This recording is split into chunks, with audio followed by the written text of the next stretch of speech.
Olá, sejam muito bem-vindos ao Hoje News.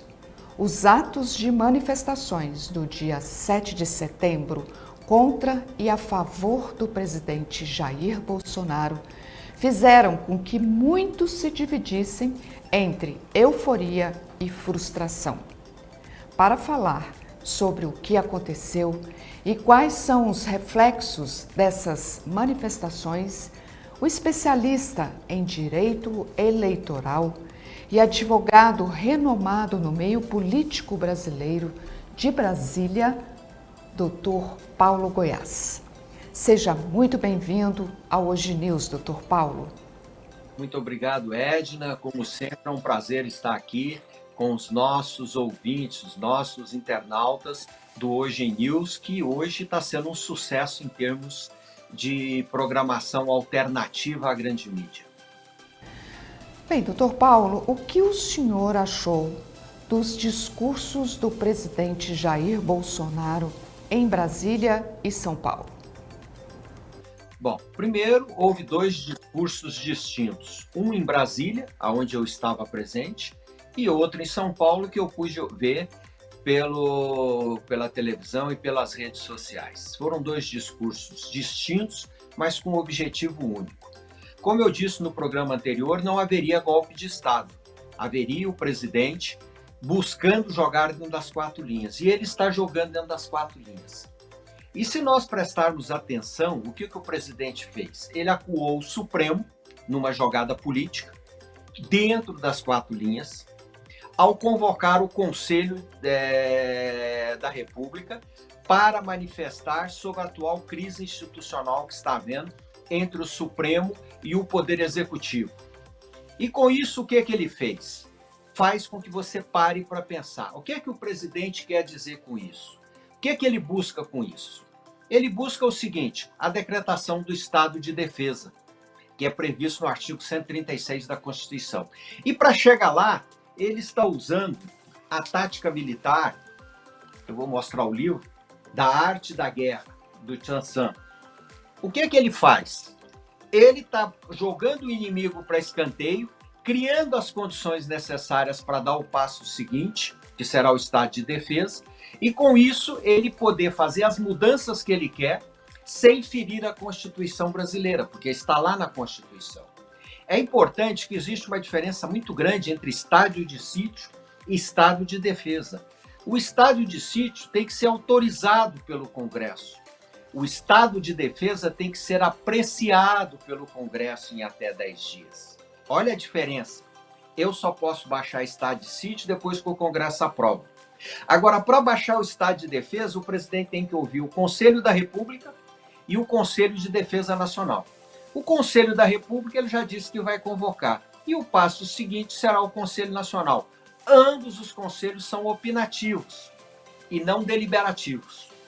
Ouvidos os dois, o presidente pode decretar estado de defesa. Durante o estado de defesa, pode ser suprimida uma série de direitos constitucionais durante a sua vigência.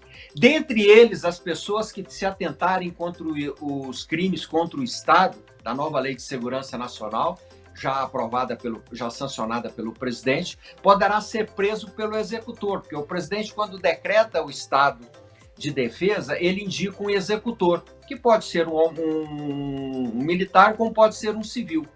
E esse executor vai fazer o que tem que ser feito. E do estado de defesa, que tem como objetivo a proteção do Estado Democrático de Direito, dentre outras, poderá haver, inclusive, o afastamento de todos os ministros do Supremo ou de parte dos ministros do Supremo.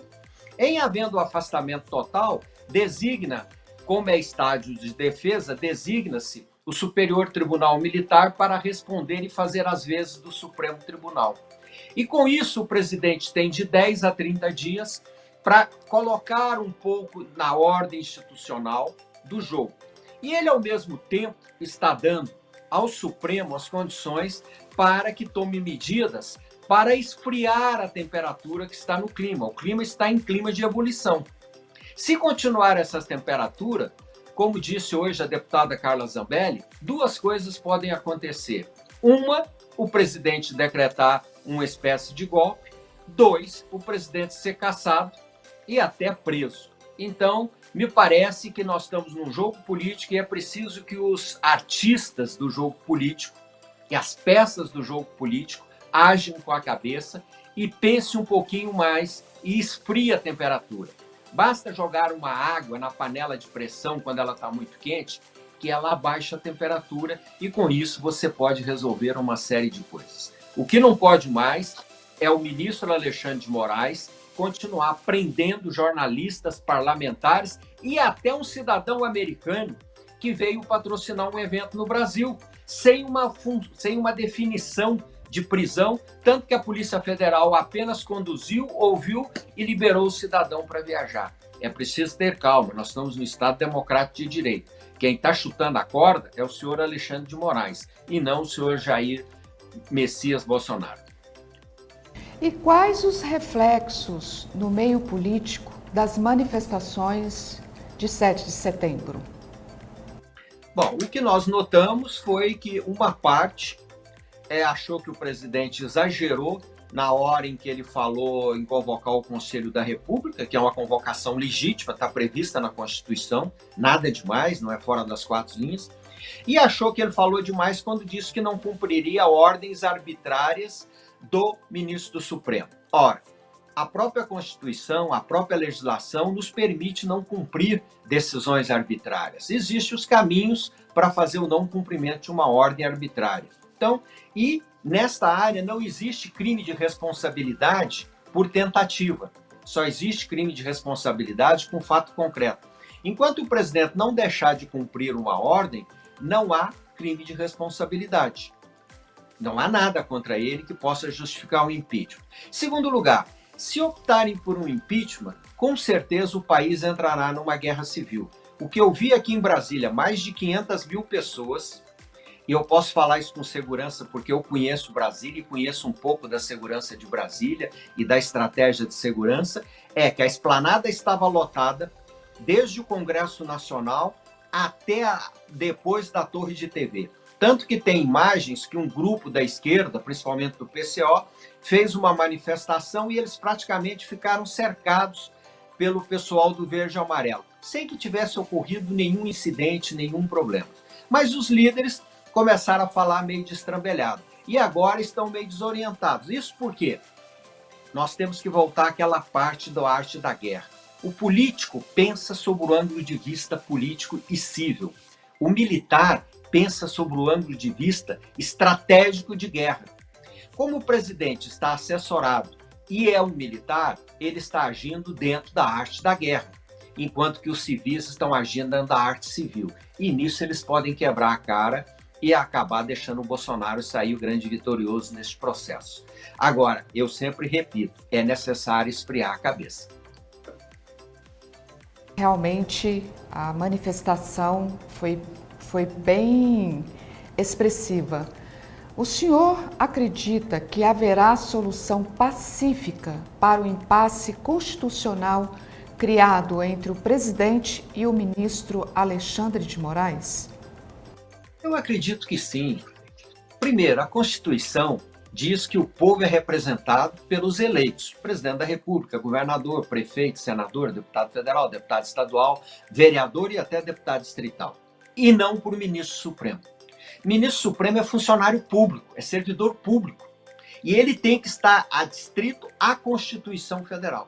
Na guerra entre os dois, não acredito que a classe política vá ficar do lado do Alexandre e criar um super tribunal que venha depois enfraquecer ainda mais o Congresso Nacional do que já está enfraquecido. Hoje nós temos um Congresso Nacional, eu uso uma expressão pesada, de 4, e falo isso desde 2005, com medo do Supremo e da Justiça como um todo.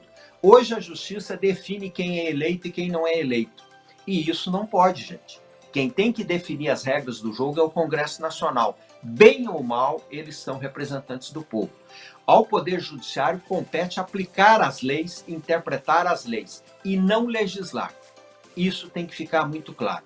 Então, me parece que a República não pode ser colocada em risco apenas por um ministro do Supremo cuja vaidade ultrapassa a sensibilidade e a razão.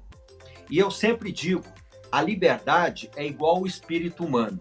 Se você tirar o espírito humano, resta apenas a carcaça. E é por isso que nós vimos ontem, em 27 cidades do país, manifestações fortes que não foram convocadas, além de Brasília, só foi convocado Brasília e São Paulo. Em mais de 500 cidades do país houveram manifestações, e algumas grandiosas pelo tamanho da população. Fortaleza, que é um reduto petista, o volume foi uma carreata de mais de 3 horas de carro passando em frente a uma câmera, com um movimento intenso de pessoas. E com um detalhe, em Fortaleza, um rapaz do PT, com a camisa saudando Lula, estava no meio da manifestação, defendendo o direito dele de defender o Lula. E ninguém o atacou. Ele pôde fazer o protesto dele junto aos bolsonaristas sem qualquer ataque. Diziam que 7 de setembro ia ter quebradeira. Eu tinha tanta confiança que eu levei minha filha para a esplanada dos ministérios com a minha mulher. Chegamos, estacionamos o carro, fomos caminhando, fizemos uma bela caminhada, foi um bom exercício. Participamos do evento, ficamos por lá conversando com as pessoas de um modo geral, eram famílias vindo de várias cidades do país, inclusive um dos que eu conversei era de Pedro Juan Cavaleiro. Eles tinham rodado mais de 1.200 quilômetros para vir a Brasília para estar ontem na manifestação, e não era caminhoneiro e nem pessoal, era uma família que resolveu vir com os amigos de carro. E o que é que nós tivemos? Uma festa democrática, de verde e amarelo, aonde se prevaleceu acima de tudo a ordem e o respeito às instituições. Mas uma coisa é clara, nós estamos num barril de pólvora, numa panela de pressão que pode estourar a qualquer momento. É preciso que o Supremo tenha cabeça fria, julgue o pedido de afastamento do ministro Alexandre de Moraes dos processos que nós chamamos de fim do mundo, ou de fake news, ou seja lá qual que é o nome, porque ele é claramente impedido. O senhor Roberto Jefferson processou na corte competente, que é o Senado, o ministro Alexandre de Moraes. E o ministro Alexandre de Moraes não tem competência para julgar o processo dele, muito menos para decretar a prisão dele. Será que só o Alexandre de Moraes é competente no Supremo e os demais ministros? Acreditamos que lá existem algumas cabeças pensantes, podemos concordar em parte ou em todo, ou não concordarmos, mas são cabeças pensantes, e eles saberão ter razão em afastar o ministro Alexandre dos processos vinculados às fake news e outros, e restabelecer a ordem jurídica no país. Isso não implica em arquivar, não, pelo contrário, pode pegar todos esses processos e mandar para o juiz federal de Brasília ou de São Paulo, em qualquer lugar do país. Existe um sistema legal, existe uma ordem legal do processo que precisa ser cumprido. E ministro não tem poder de afetar essa ordem legal, esse procedimento. Não estou falando aqui em caçar Alexandre de Moraes, retirar Alexandre, estou falando em diminuir a pressão do barril de pólvora. Veja que há pouco, antes de nós conversarmos, o ministro Luiz Fux estava falando em resposta ao Bolsonaro, num discurso forte. Eu até anotei aqui as frases, porque não deu tempo tudo. Ele chamou praticamente o presidente messiânico e que cabe ao presidente agir como um artesão para buscar a estabilidade e que o Supremo não aceita intervenção, tá certo? E que eles vão fazer cumprir as decisões. Mas eu acho que quando ele disse que o líder político deve agir como um artesão para buscar estabilidade, ele está dando o recado. Vamos conversar e vamos resolver o problema dentro dos critérios democráticos, porque o país precisa disso. Dr. Paulo, muito obrigada pela sua participação no programa e por ter mostrado os reflexos desses atos que ocorreram dia 7 de setembro. Até a próxima terça-feira, onde traremos mais uma análise da política brasileira. Tá certo, muito obrigado e até terça-feira. Se precisar novamente em edição extraordinária, estamos aí. Muito obrigada, realmente hoje é uma edição extraordinária. Obrigada a você pela companhia. Até mais.